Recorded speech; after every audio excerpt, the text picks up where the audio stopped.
So you've gone and booked your first ever Walt Disney World holiday, and I have to say I am so excited for you because there is nothing more exciting than your first ever trip to Walt Disney World. However, what if I was to tell you that you've probably already made a few rookie errors? Well, don't worry, because today I'm going to be going and making sure that you have the most magical trip to Walt Disney World from start to finish. So, without further ado, let's go. Hello everybody and welcome back to my channel. If you are brand new around here, then a big hello from me. My name is Sam and I post lots of Disney, theatre, travel and lifestyle content. So if you like that kind of thing, then make sure you're going and hitting that subscribe button because it would mean the world to me. And also go and check out my Instagram, Journeys with Sam, because I post lots of exclusive content over there. So definitely don't miss out on that. But today I'm very excited because I love talking all things Walt Disney World. And today I'm going to be talking about all them things that first timers just get wrong. And I feel like these are mistakes that, everybody makes. I'm going today to tell you all about them right now so you don't have to make them for your first ever trip to Walt Disney World. So we're going to go and get started straight away. I'm very excited for this one. Have your notebooks at the ready. Definitely go and grab a big tea. I love this one so much. This cup is so amazing. It says home on it and literally it's just stunning. Although I did see something recently where someone said that it looks like Hame, like H-A-M-E, which has ruined the cup. But anyway, let's go and talk all about all the mistakes that first timers make when going to Walt Disney World. Okay, so first things first, we're talking about all of them planning mistakes that first timers make when it comes to planning a Disney holiday. Now, the very first thing, if you're going and staying at a Disney resort for the very first time, you probably don't realise there is so much entertainment that goes on in your resort. And sometimes people go and they just don't plan that into their Disney trip. Now, every resort has a slight different offering, but usually think things like they have like dances around the pool, nighttime movies, so you can go for your like late night swim and there'll be like Moana on and it's just a really, really cute vibe under the stars. It's always so great. And they quite often play like poolside games, like quizzes, toasted marshmallows. It always smells so amazing when you walk past the pool and you can smell them toasted marshmallows. Literally, there's so much entertainment going on in your resort. So when you're going and getting that downtime that we're going to talk about later on, it's definitely good to go and just consider all the entertainment going on in your resort. Usually when you kind of walk towards the pool area, they have like a little poster which kind of says the entertainment offering and things that are going on, but it's always so good. Like, don't just think that your resort is a bed and a pool. There is literally so much for you to go and do at your resort, so much entertainment, and it's just so good to go and just spend some time out of the parks and going and enjoying that. Now, another thing that a lot of first timers definitely go and do a lot is they don't go and plan in pockets of time to go and rest. And it's so important. The Florida sunshine is so intense. There's so much walking going on in the parks. And actually, you will just go and burn out. Literally, you will just burn out. And this has happened to me on so many occasions because at Walt Disney World, there's so much you want to see, so much you want to do. You have this huge bucket list that you need to go through. And actually, sometimes you feel like if you're going to take a rest, you're going to miss out on all them opportunities. But let me tell you, if you don't go and plan in pockets of rest on your trip, you will literally burn out and you're not going to see all that stuff anyway. So what I'd say is definitely go and plan in some time to just rest and chill. Now, some rest day ideas, I've seen this from lots of different people. Some people like to go and just have like a whole day that they block out of their vacation just to have a rest day. So that's a day for them to go and just wake up late, sit around the pool, that kind of thing. I don't personally like having a whole day of rest day just because for me, I feel like that in a way is a waste of a day. But if that works for you, if that works for your family, then that's definitely something to go and consider. You can have a lot of intense days and then just have like one or two intense rest days in your trip. That will be good for you and you will actually notice a difference. For me, how I like to go and do rest days is I like to start with a park early in the morning, then I'll go back to the resort and I'll have like a big period where I'm just chilling at the resort, whether that's going into the swimming pool, whether that's just chilling in the room, we'll go and do that. And then maybe in the evening, we'll go to like Disney Springs and have like a chill evening there. So that's something that I like to do if I'm having more of a chill day, park, rest, and then Disney Springs, because Disney Springs isn't as intense as obviously going to a park. Also, another great way of resting, I would say, is the water parks. Now, yes, water parks, there's still quite a lot of walking involved, but you can kind of make that day as you want it to be. I would say get to the water parks early, go and get on as many slides as you can as early on, but then use the rest of the time to go and just chill in the lazy river, go into the wave pool, sunbathe. Like, they're great ways of just going and resting. I also went and discussed in my Walt Disney World 2025 planning video, which I'll go and link down below, that actually you can go and rest in the parks. There's like little pockets of areas in the parks that are really, really great to rest. Things like Tom Sawyer's Island, the area around Flame Tree Barbecue. They're always great ways that you can just go and rest, or even like seeing shows. If you go to like Hollywood Studios, there's so many shows that you can kind of be in a park but just kind of sit down, chill and rest, especially if you plan that day really well. So definitely go and don't skip your rest days. Now, another thing that first timers always do is they underestimate the travel times. Now, what I mean by this is Walt Disney World is huge. It's literally the hugest theme park collection of theme parks ever. Walt Disney World is essentially a small city, literally. So it means that to get from one place to another place, it's going to take a lot of time, and first timers always underestimate this. They don't realise just how big Walt Disney World is. And even if you want to go from Magic Kingdom to Animal Kingdom, or even like Magic Kingdom to your resort, that can take like 15-20 minutes sometimes, maybe even half an hour. So it's something that you definitely need to go and consider. If you are going to Walt Disney World for the first time, I would say definitely go and plan your things, so plan your dining reservations, your activities, all that kind of stuff for the park that you're going to be in on that day, because it does take a real long time to get from one place to another. In saying that though, Walt Disney World do go and suggest that if you have a dining reservation, to allow 1.5 to 2 hours to get to that dining reservation. That allows time for the transportation. Sometimes you might be getting just buses, sometimes you might need to go and get a boat, sometimes you might need to get a monorail. Literally, there's so much transportation option. The transportation is really good at Walt Disney World, but sometimes, especially during the peak times, it's going to take you a long time to get to places. Like sometimes it might be you're waiting for 2 or 3 buses before you can get onto the bus to go to the place that you need to go and have your dining reservation. So for example, to have a day in Magic Kingdom and then you have a booking for like Hoop-de-Doo musical review, that's great. Just go and make sure that you go and allow plenty of time to get from one place to another. Okay, first timers, this is probably going to be the biggest section, and this is all of them park mistakes that you can make. When you are at Magic Kingdom, Epcot, Hollywood Studios or Animal Kingdom, the first time you go in, it's so overwhelming. There's so many mistakes that can be made. So let's go and talk about how you can go and avoid all them mistakes. So first off, if you go and arrive too late to the park, you're gonna go and not be able to get on as much as you would otherwise. Now, what I mean by this is rope drop is so important. Definitely go and make use of your early entry, which is always half an hour before the official park opening. Hotel guests get 30 minutes extra, so definitely go and make use of that to go and get your castle pictures. Just get ahead of the crowds, it's so important. So I always make sure I'm at the park really early. I'd say it's always better to get to the park early than late, just because them queues are literally non-existent at the beginning, so you can get a head start. It could be that you're at Animal Kingdom and you want to go and just make sure you're getting on Flight of Passage straight away. We done this on our last trip and literally we waited like half an hour. It was literally great. So the queues are literally non-existent in that first half an hour, so definitely go head to the most popular attraction and get that done out of the way. I feel like then you're in a really good position to having a really great day at whatever park you're in. Another thing that first timers love to do is they don't go and use the single rider lines. Now, I get it. I know sometimes you want to go and you want to enjoy the attraction with your family for the first time.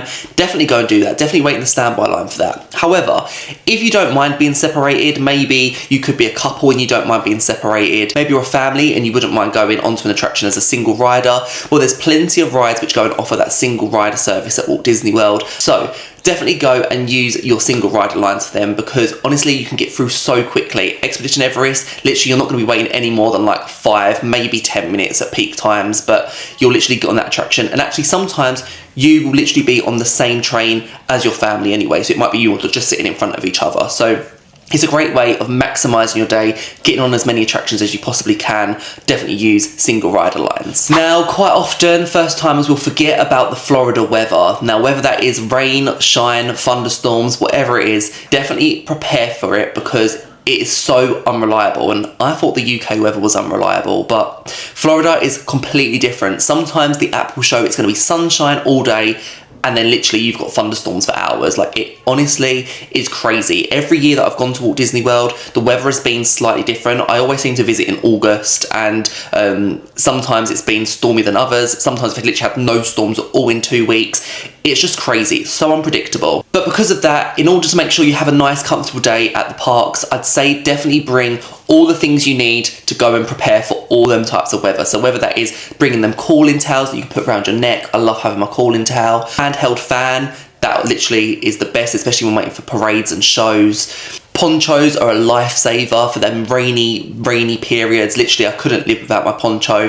Definitely go though and make sure that at the end of each night, you go and like hang up your poncho, because you get this like cheesy smell that like lingers on your poncho. So definitely make sure that they're completely dry, ready for the next day. Definitely get into the habit of doing that. But yeah, ponchos, cooling towels, portable fans, literally lifesavers. Now, another thing that first timers do is they go and they just overlook all of them smaller attractions. They just want to go onto the big ones, Guardians of the Galaxy, Tron, Tiana's, Big Thunder Mountain, all them big attractions. But actually, Walt Disney World has some hidden gems that you definitely need to be aware of, and you definitely need to go and plan that into your time. Yes, everyone wants to get on them really major attractions, and I get that. They're always so great. However, if you do that, you're just going to find you're constantly in lines all day long. So actually, these smaller attractions, they're great because quite often they have a line that's like less than 5 minutes. There's actually normally nobody waiting in these lines, and they're still really fun attractions. So things like the Carousel of Progress, the Hall of Presidents, Tom Sawyer's Island, the People Mover, PhilharMagic, all them attractions are honestly so great, and for a lot of them you get some great AC as well. So when it's really hot out there, you're sweating, it's so humid,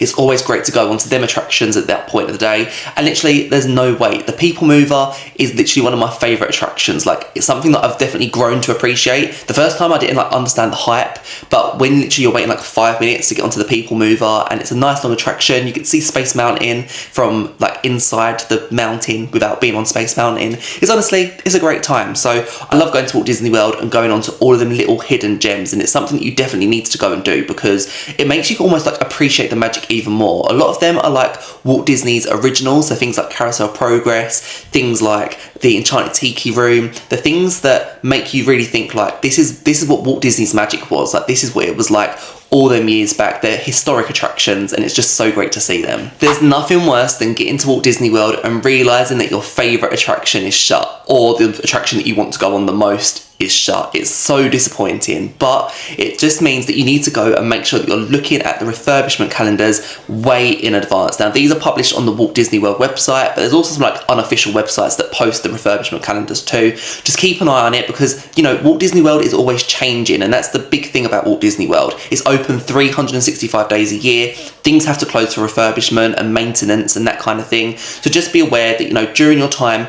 there probably are going to be some attractions shut. There's going to be some major ones. There's going to be some which are less major. But if you have a ride that you particularly want to go on, there's a chance that, you know, it could be shut. So definitely go. If you don't want to be disappointed, check the refurbishment calendar before you even book your Walt Disney World holiday and just see. But things do change all the time. On my last trip, what actually happened was Peter Pan's flight was meant to be shut my entire stay, and then it actually ended up opening for my entire stay. So things do change all the time. You know, they have a great team that are working on the rides and attractions and all that kind of thing. But yeah, definitely go and just check the refurbishment calendars before, because I don't want you feeling disheartened when you get there, when you realise that your favourite attraction is shut. Now, another thing that, you know, we all do sometimes is we forget about the photo pass photographers, because they are dotted all around the parks at Walt Disney World. Now, if you want to go and capture them memories, your ticket quite often includes photo pass, and that basically means that you can go and get your professional photos outside the main icons of the park. So it could be outside Cinderella's castle, it could be by Adventureland, outside Pirates of the Caribbean, it could be by Big Thunder Mountain. Literally, they have photo pass photographers dotted everywhere. So definitely go and make sure you're utilising your photo pass photography. They're great memories. I love them photos so much, and it just means that you can go and get them good family photos without having to take selfies and things like that. I feel like sometimes the quality isn't as great, but you know, keep going for them photos, keep asking for photos, because they are literally so magical. Talking of magic, you can actually go and ask for a magic shot. So be brave, go and ask the cast member, oh, can you make this a magic shot, or can you add some pixie dust to this? And what they'll do is they'll go and add a little magic shot to your photos. So it could be like Tinkerbell, or you could be like holding Tinkerbell. It's really cute. They really try and make your experience as magical as possible. So I really like going and having my photo pass pictures taken around the resort. Now, to find out where your photo pass photographers are, you just need to go and look on the My Disney Experience app. You go and click on Photo Pass, and it actually shows you where all the photographers should be.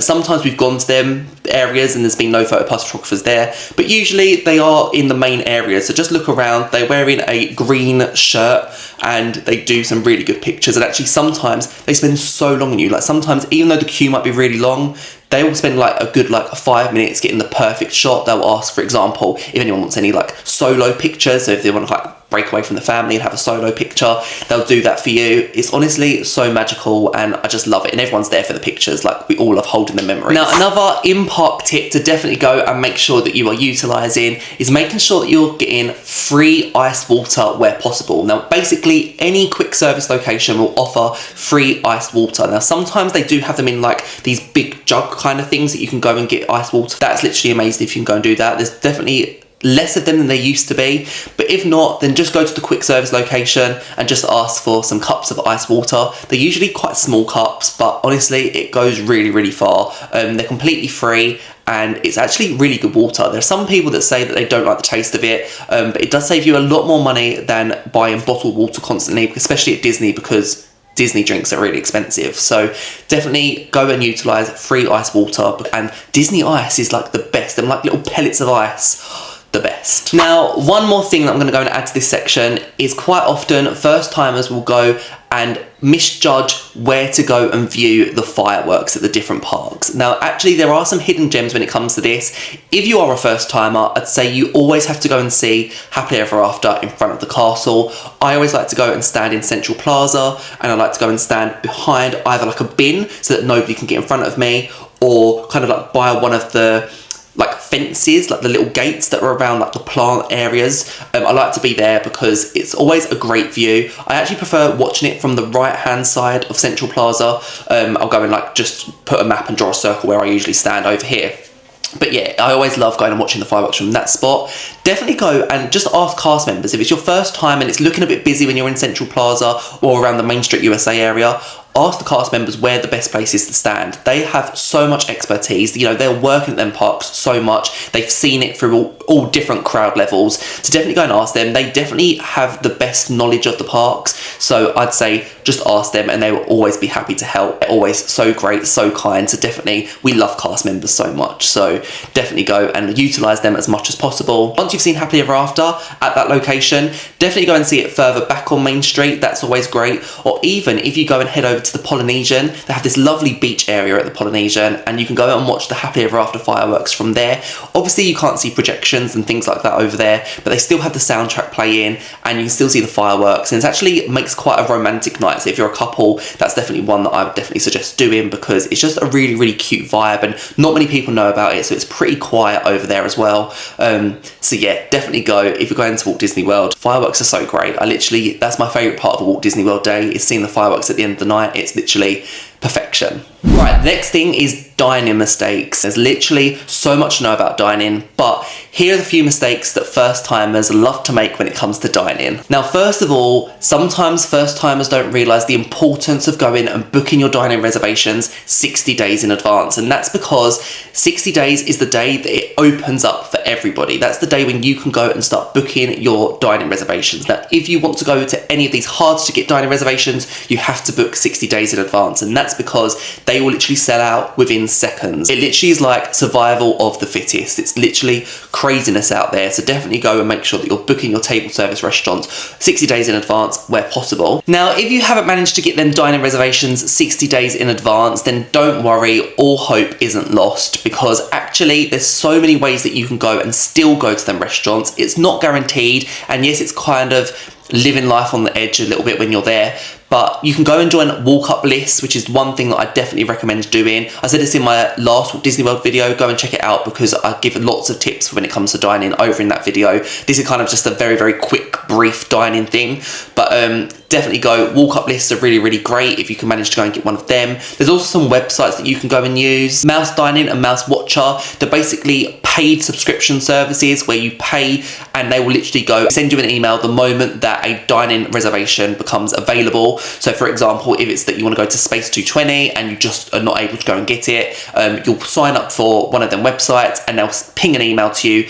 the moment when something comes available during your dates or the dates that you want it. So they're really good, but you do have to pay for them, which is a little bit frustrating. Now, this is something that actually I still don't think that we've learned from our mistakes when it comes to this, but at table service restaurants, the portions are literally huge. And to be fair, that's the same for some quick service restaurants. Some quick service restaurants are real huge portions, like I think Casey's Corner, like a foot-long hot dog, huge. But at table service restaurants, we still do this, and it's just, I feel like it's a whole culture thing when you're in America.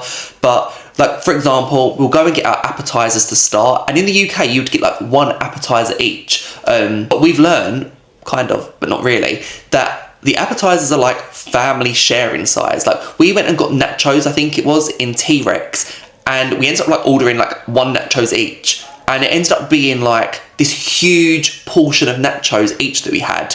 And by the time we finished that, we didn't even want our dinner. Like, we were kind of eating it thinking, we're not going to be able to fit in our like huge burgers that we've got. So yeah, it is actually really crazy just how big their portions are. So definitely bear that in mind. What some people go and do is they actually go and order kids portions just because the portions are a lot bigger. Especially at quick service restaurants, you might notice that actually the kids portions are not much different from the adult portions, but the price is considerably cheaper. So it is something that you can do. You can order kids portions, and actually it's one of them things I think sometimes, like, you get there, the heat is just so much that you don't even want to eat, especially if you're going like August time, and actually you know that if you just go and get a kid's portion, you'll be pretty happy with that. Now, the final dining one that I need to go and talk about is quite often people will go and they will skip all the Disney snacks for a meal instead. And actually, that is a huge mistake. Disney snacks are the best thing ever. In fact, I'd say they're even better than the meal sometimes. Disney snacks are literally so iconic, and some of them are really good, and some of them are pretty like good portion sizes. So definitely go and check out the Disney snacks. Especially if you're not overly hungry, snacks are a good way of kind of like filling up throughout the day. Having lots of like little snacks throughout the day is great. Things like the Dole Whip, Cheshire Cat Towel, the creme brulee croissant over at Gaston's Tavern, Joffrey's, like getting a Joffrey's is so good. Like, Joffrey's is so amazing. I actually prefer Joffrey's over Starbucks when I'm at Walt Disney World because the best, literally so good. Yeah, all of them snacks, literally, they are sometimes so much better than a sit-down meal, especially if you are on the go. If you're having quite an intense day one day, it might just be better to go and spend the time going and getting lots and lots of snacks, filling up throughout the day. And actually what's great is you can go and save your snacks for when you're in a queue. So it might be you get like a Rice Krispie treat and you can put it into like a Ziploc bag, and then when you're in a queue and you're feeling a bit peckish, then you can go and get that. It's a great way of just like filling up throughout the day. So definitely make sure you're utilising the Disney snacks. This is kind of like just another random tip, but it's something that I just thought of, and it has to be about the souvenir buying. Now, there's two ways of thinking about this. Souvenirs are literally my favourite thing. Like, I love going and buying pin badges. I love going and buying like homeware. Like, it's always just so cute at Walt Disney World, seeing all that kind of stuff. But all of the shops have a very slight different offering. Now, I would say if you see something that you really like you're so desperate for it, at that moment you have to go and buy it, because things just disappear so quickly at Walt Disney World. The amount of times that I've made the mistake of going and seeing a pin badge that I love, and I'm like, oh, I'll just go and get it towards the end of the trip, and then I go back and I just never see it again, and it's just vanished. So if you see something that, you know, you're really desperate for, you know that you'd be so upset if you couldn't get it, just buy it. Like, just be impulsive and buy it at that moment. However, if it's something that you do like but you're not really 100% sure on it, I would say wait until later on your trip when you've had the opportunity to see a lot more shops. So, like, for example, you'll see a lot more things at